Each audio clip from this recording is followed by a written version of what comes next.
Unromantic, আমি বলছি।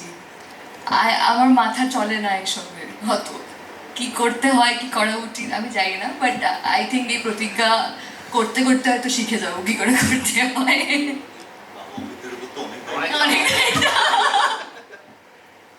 রণজয়ের তো প্রেমের অভিজ্ঞতা আছে বলে একদম ঠিক মানুষ এটা। হ্যাঁ, সে তো কলকাতা শহর জানে, আমার নতুন করে কি বলবো, আমি কি বলবো এটা দিয়ে?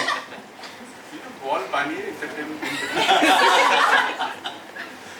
এই গল্পতে একটা খুব সুন্দর ফ্রেশ লাভ স্টোরি আছে, যেটা হয়তো আমার মনে হয়েছে একটা কোথাও গিয়ে নতুন ফুলের প্রথম গন্ধের মতো, যেটা হ্যাঁ যেটা আমার রিসেন্টলি হয়েছে।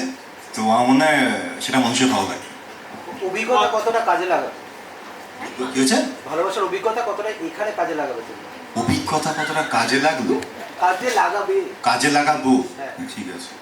মানে আমার যদি বাড়িতে হাত কাটে, মানে সেই হাত কাটার এক্সপ্রেশন আর আমার শুটিং এসে হাত কাটার এক্সপ্রেশন এক হবে না। তাহলে এটা কি করে এক হবে?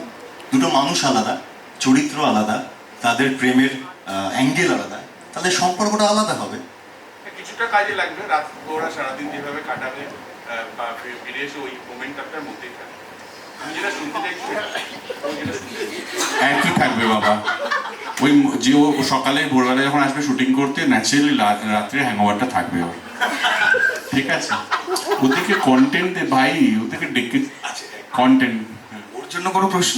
ও একা হয়ে গেছে। কি ও কি করে এটা যদি বলে, এটা কি করে ও? রাজের কথা শুনে বললাম পকেটে বাড়ি সবটা কি করো তুমি? হ্যাঁ, কি করো স্বপ্ন? আমি অভিনয় করি, স্বপ্নীলা অভিনয় করে। না না, অভিজ্ঞতা, প্রেমের অভিজ্ঞতা। প্রেমের অভিজ্ঞতা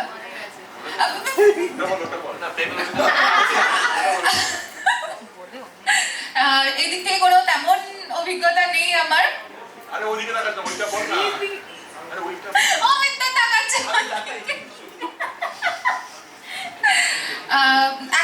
এখন প্রেমের দিকে না দেখে আমি এই প্রতিজ্ঞার লাভ স্টোরির দিকে তাকাচ্ছি। তো এখান থেকে এক্সপিরিয়েন্স গ্যাদার করব, এদেরকে দেখে, সবাইকে দেখে, নিজের প্রেম দেখে এই প্রতিজ্ঞা থেকে। তোমার এই উত্তরটা শোনার জন্য কিন্তু সবাই এরকম এক্সপ্রেশন দিচ্ছিল না, সবাই ভাবছিল এটা ভালো উত্তর পাবে। হ্যাঁ ব্যাস এইটুকু। এবার ভালো উত্তরটা দাও, ওখানে অমিতটা আমরা সবাই ওয়েট করছি।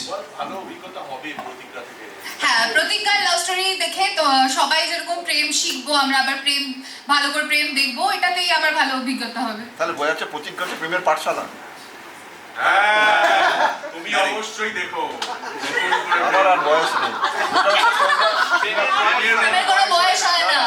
আমি বলছি তোমরা যদি তোমাদের নিজেদের চরিত্র সম্বন্ধে অভিনয় চরিত্র বলতে যদি বলো, যদি কে কে কোন কোন চরিত্র অভিনয় করছে, সেই চরিত্রটা কিরকম মানুষ কিরকম একটু বলো। বলার সময় রাজ একটা ইন্টারেস্টিং কথা বলছিল, স্বপ্নিতার ক্যারেক্টারটা কি? আচ্ছা ওরা একটু বলে নিন নিজেদের চরিত্র নিয়ে।